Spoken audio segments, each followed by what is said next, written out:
Hai, perkenalkan nama saya Nur Rahmawati dengan nomor NIM 2015-219.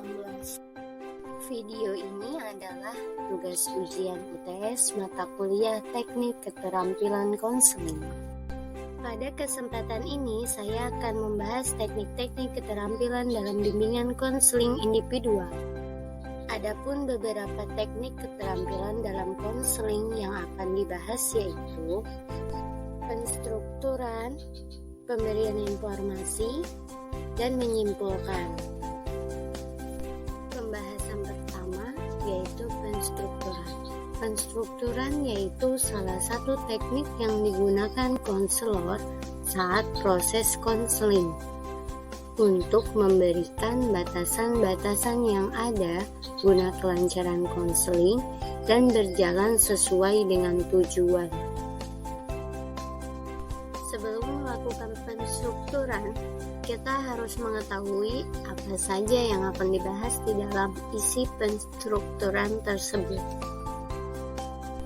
Isi penstrukturan merupakan poin-poin penting yang harus disampaikan ketika teknik penstrukturan itu berlangsung, dengan menanyakan apa itu konseling, kemudian tujuan konseling, asas-asas konseling, dan peran konselor dan konseling.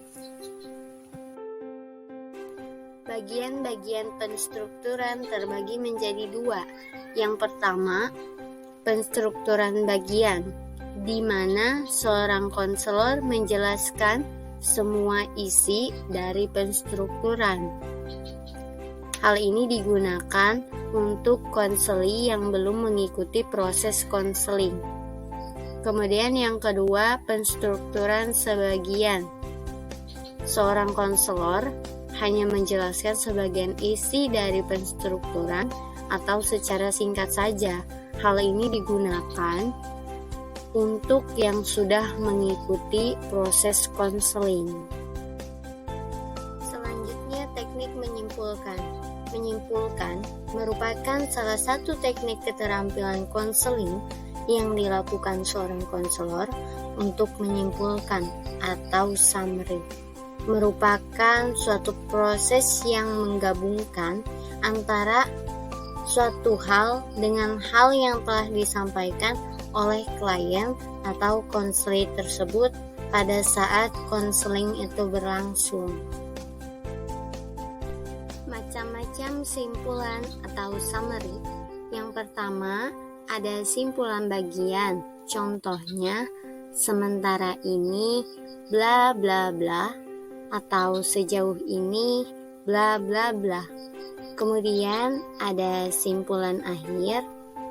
Contohnya, sebagai puncak pembicaraan kita bla bla bla, atau sebagai simpulan akhir bla bla bla. Anda telah mengatakan kepada saya betapa Anda mengkhawatirkan saudara Anda dan bagaimana cara kakak Anda bunuh diri. Saat ini terlihat Anda sangat sedih karena Anda tidak dapat mengatakan kepada kakak betapa Anda sangat memperhatikannya saat ia masih hidup.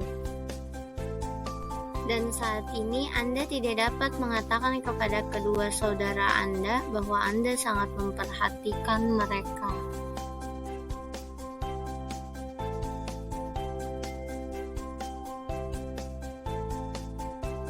Anda benar, itu adalah masalah saya. Saya pikir sudah saatnya saya mengatakan kepada mereka, dan mungkin saya bisa berhenti untuk mengkhawatirkan mereka lagi.